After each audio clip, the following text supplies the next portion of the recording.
yung binanggit kanina ni Mike Defensor na itong nangyayari ngayon sa Senate, wala na tong connection sa impeachment. Wala na, even the congressman, alam na nila.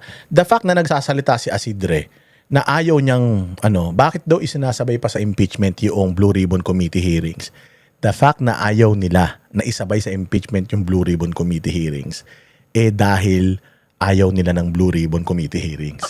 Kasi nga, putang ina, marami talagang ebidensya sa kanila.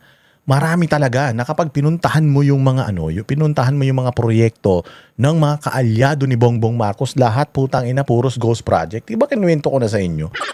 Na noong panahon, meron ng corruption dyan sa DPWH. Pero yung proyekto natatapos. Ang corruption dyan, ino-overprice nila yung project. Yung pera ng proyekto, talagang para sa proyekto yun. Natatapos yung proyekto. Tapos yung sobra, yung pinang-overprice nila, doon yung kickback nila kinukuha. So legal. Legal kasi nga, tinaasan mo yung presyo, pinirmahan mo naman. So ibig sabihin, legal yung proseso nung pagpipresyo ng proyekto. Ang problema ngayong malaki, mga bossing, naging sobrang ganid. Etong mga magnanakaw. Kasi nung panahon ni Pangulong Duterte, alam niyo yung rubber band effect, diba? Nung panahon ni Pangulong Duterte, nagkaroon niya nilagyan ng rubber band dyan. Mas mahigpit na mahigpit. Ngayon, yung flow ng dugo, yun yung corruption, masasamang gawain, drugs, lahat yan. Bumagal yung flow noon. Hindi perpekto, may corruption pa din, meron pa ring droga, pero napabagal ng dahil doon sa rubber band na yun. Ngayon, ang problema, mga bossing, kapag masyadong matagal yung rubber band na yan sa kamay mo, di ba? Lalamig yung kamay mo, di ba? May mamamanhid yung kamay mo. Ganun ang nangyari noon. Nung tinanggal yung rubber band na yun, yung nagtanggal si Bongbong Marcos, putangin na niyan, talagang bulwak yung dugo.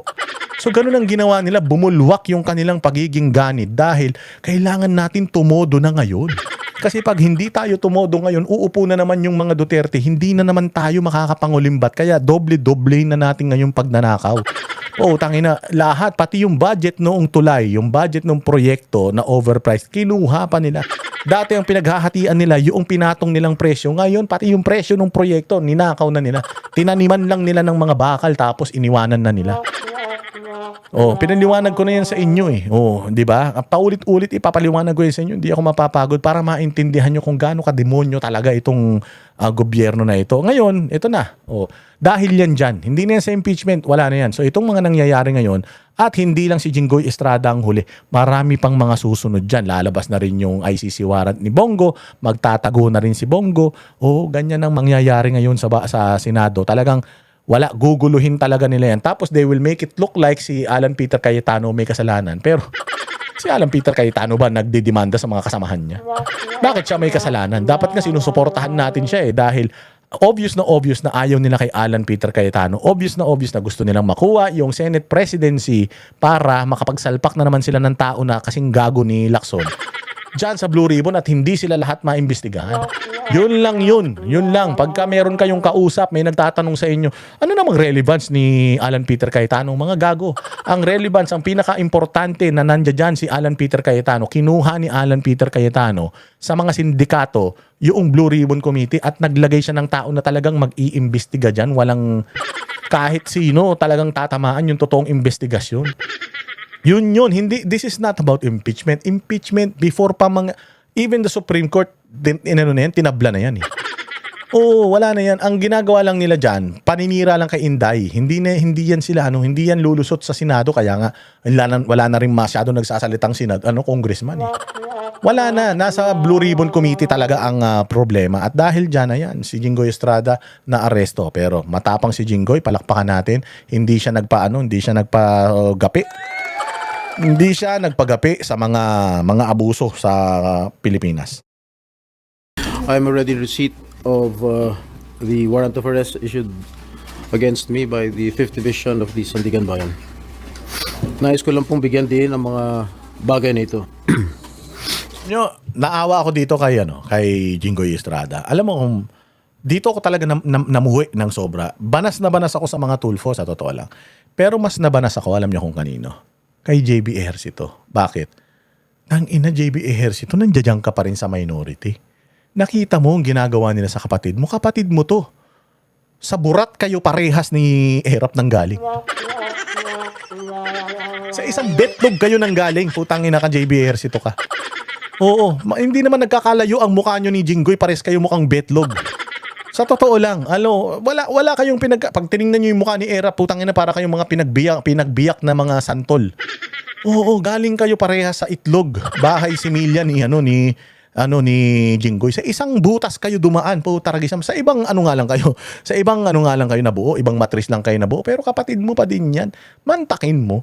Kung wala kang kwentang kapatid, hindi mo man lang, kahit man lang sana nasamahan si Jinggoy, na inalalayan siya, o kahit man lang sana pinagtanggol mo siya katulad ni Alan Peter Cayetano mula sa mga umaaresto sa kanya dahil kapatid ka eh. Kung wala kang kwentang kapatid, Jinggoy, putang ina, wala kang kwentang senador.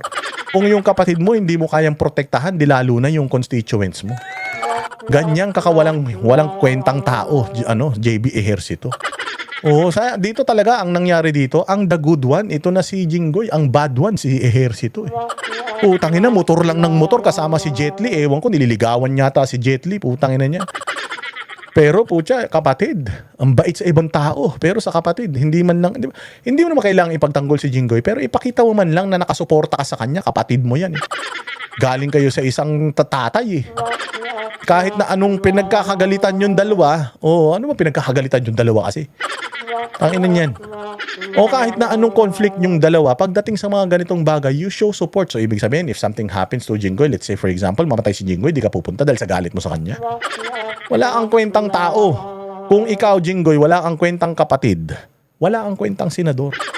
Oo, walang ano yun, walang kapaliwanagan yun. O the fact na nagpa-picture ka pa dyan sa plenaryo kanina, alam nyo naman na walang mangyayaring session dahil dito sa ginagawang panggigipit kay Jinggoy. Nagpunta pa kayo sa plenaryo. Tangina ninyo. Tapos pinatayan daw sila ng aircon, pinatayan kaming aircon. Gago pala kayo eh. Putang ina ninyo, alam ninyong wala ng session, nagpunta pa kayo sa session hall. Nung may session, walk out kayo ng walk out, mga buwaka ng ina ninyo. Tapos nung walang session, nagpunta kayo doon para magpaawa. May photo ops na sila nandoon, wala doon sa majority. Paano yung buong majority nakaalalay dito kay Jinggoy Estrada? Kahit na ano pang pagkakaiba, diferensya ng inyong political na paniniwala, pagka inaatake ang bahay nyo, dapat magkakakampi kayo. Oo. Dapat magkakakampi kayo. Isa sa inyo ang inatake kay si Risa yan, si Robin, magkakagalit kayo. Dapat naka-all support kayo. Yan yung sinasabi ni Pia Cayetano na nagkabarilan dito.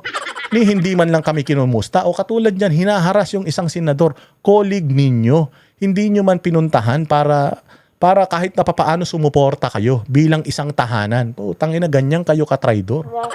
Tapos kayo ang kawawa dahil pinatayan kayo ng aircon.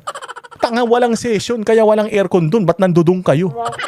Nakikita nyo nag-aaway-aaway sa labas eh. Nag-aaway-aaway sa labas. Puta, walang session. Ba't kayo nasa session hall? Abnormal ba kayo? Nung merong caucus, merong botohan, nandudun kayo, putang ina, lumayas kayo. Tapos, kung kailan walang session, nandiyan kayo, abnormal kayo. Ang inan to naman si Tulpo, si Rapi Tulpo naman, pinatayan kami ng aircon. Pukin ang ina mo, nag-aircon ka na sa bahay, gusto mo naka-aircon ka pa dyan? Kapal ng mukha mo. Di umuwi ka sa inyo, mag-aircon ka. O kaya nga maganda yung teleconference eh. Okay, paano yan kung walang aircon? Anong gagawin nyo? Doon lang ako sa bahay magtrabaho kasi may aircon doon, dito wala.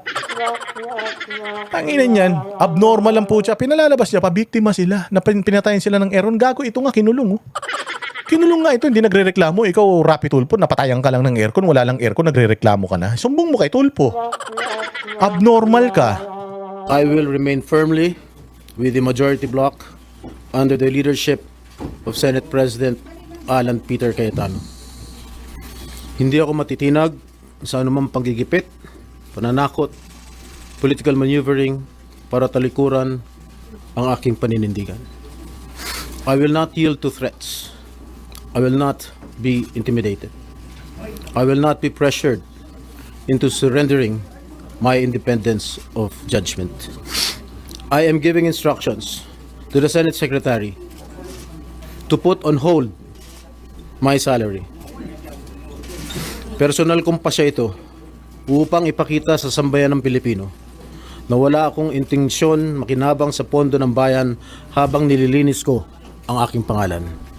At higit sa lahat, hindi ako papasailalim ng kustodya ng Senado. I will not seek Senate custody. Hindi ko gagamitin ang Senado bilang panangga laban sa mga aligasyon sa akin. Yan ang maganda rito.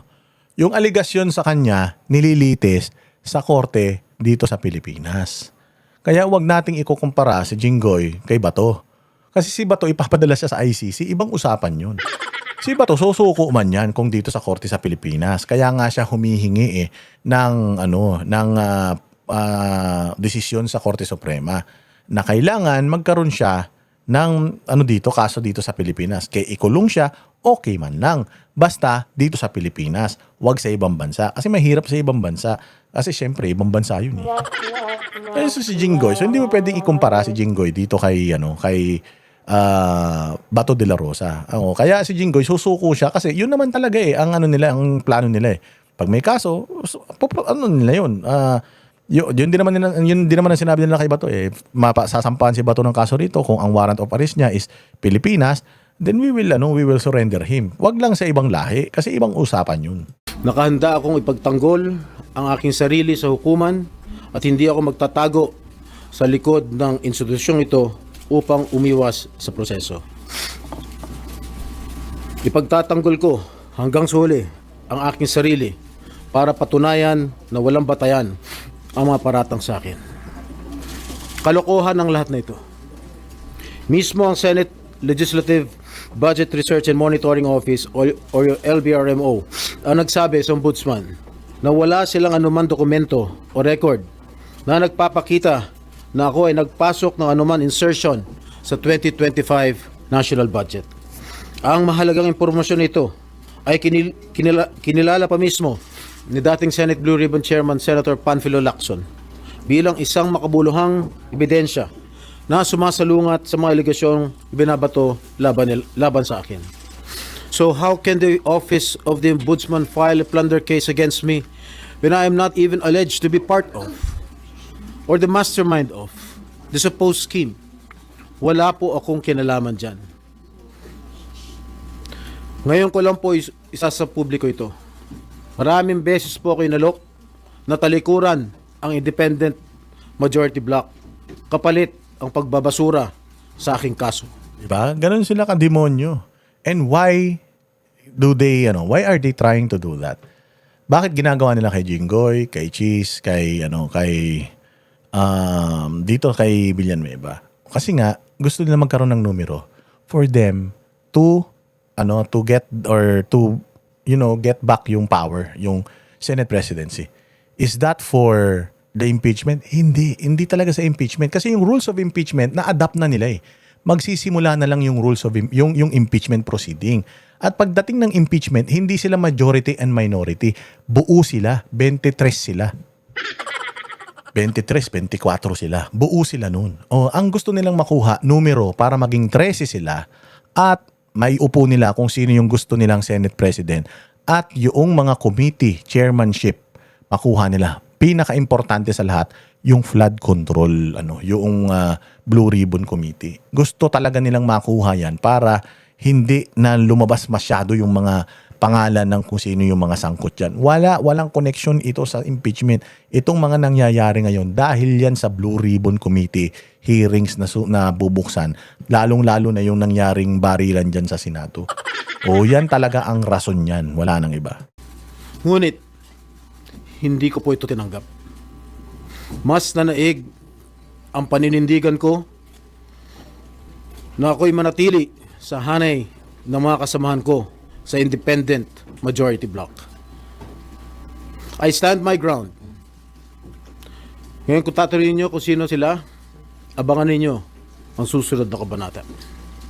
I stand my ground because what is at stake here goes far beyond my personal circumstances. What is at stake here is the independence of the Senate. This institution must never become vulnerable to external pressure.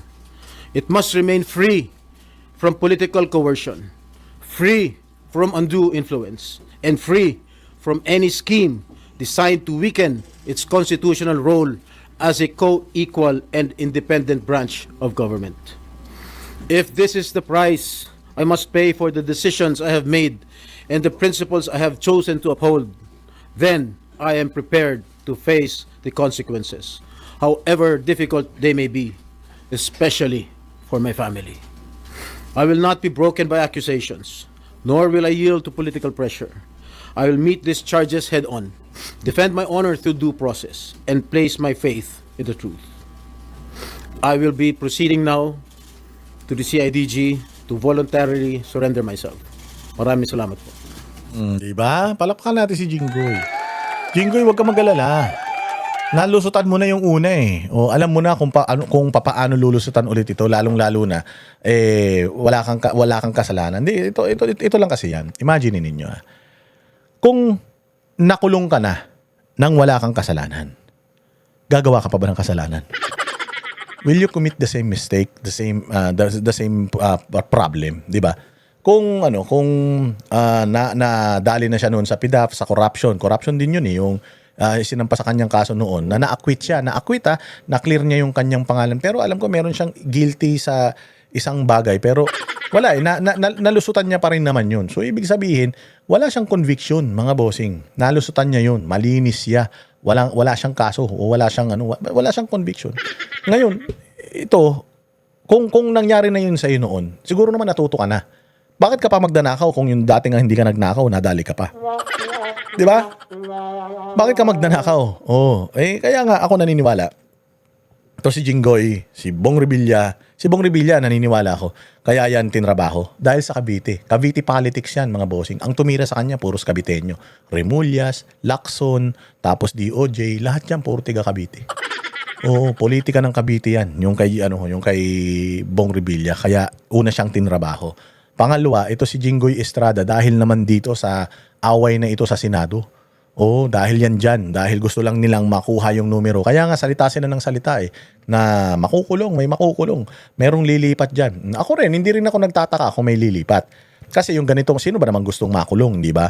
Tao lang man mga yan. Siyempre, ayaw din makulong ng mga yan. So hindi ko masisisi yung mga lilipat kung meron man. Pero pag may lumipat talaga, dyan mo makikita walang mga bayag yan. Na ito na talaga yung huling pagkakataon ninyo na talagang magiging mga senador kayo dahil tatatak yan sa pagkataon ninyo eh.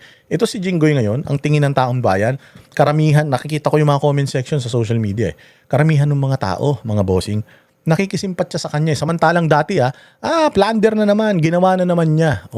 May mga ganun. Pero ngayon, pag tinignan mo yung mga comment section, wala. Alam na alam ng tao, kitang-kita ng tao kung bakit inaatake itong majority. Dahil patay gutom sa kapangyarihan yung nasa minority. At yung minority senators, aso yan ng Malacanang.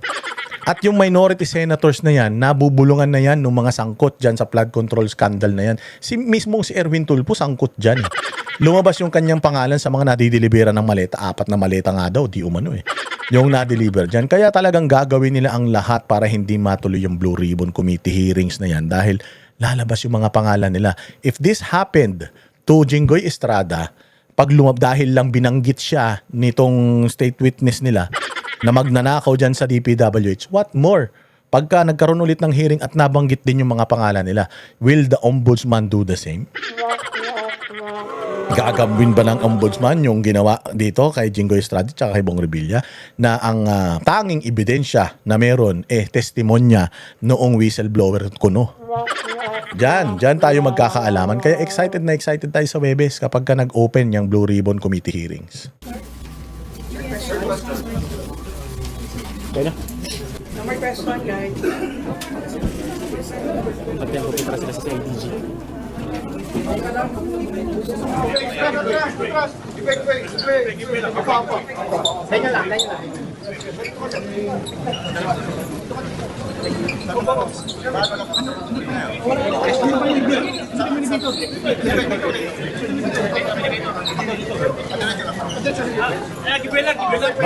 Ako naiintindihan ko si John Vic Remulla. Naiintindihan ko kasi putangin na nanganganib yung trabaho niya. Nanganganib yung trabaho niya kung hindi niya gagawin ito. O kung hindi siya mag-e-epal dyan, kung hindi siya magsisisigaw dyan. Akala niya masisindak niya si kanina eh. Si Alan Peter Cayetano. Hindi na sindak si Alan Peter Cayetano kahit sumisigaw siya. Sir ka. Loko-loko. Ganun katapang si Alan Peter Cayetano, hindi siya nagpasindak dito kay John Vic. Naintindihan ko man si John Vic kasi nga, napapalitan siya ni Abalos eh. Kapag hindi niya pa ginawa, kinampihan niya pa yung Senado, papalitan siya ni Abalos. Kaya talagang ginagawa. Nakita mo yung mukha ni Abalos, parang putsang ina. Dati dati poging-pogi, ngayon tinamo stress na. O yan kumampi ka sa mga sa mga tarantado yan. Tatraidorin ka rin ng mga yan barang araw.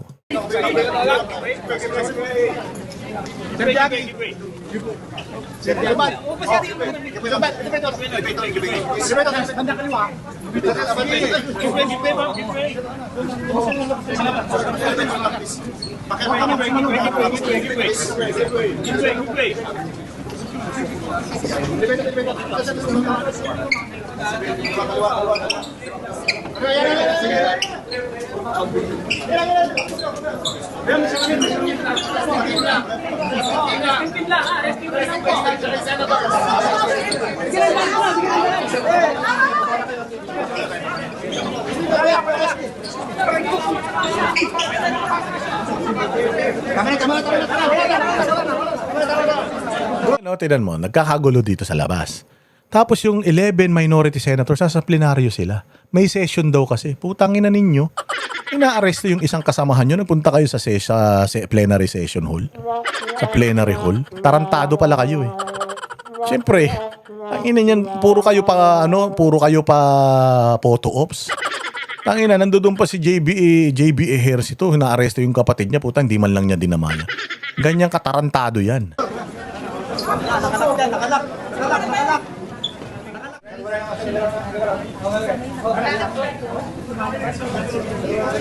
Diba? Sinamahan siya ng mga sinamahan siya ng mga kapwa niya senador. Si Marcoleta, si Amy. Buti pa yung hindi kapatid nandyan.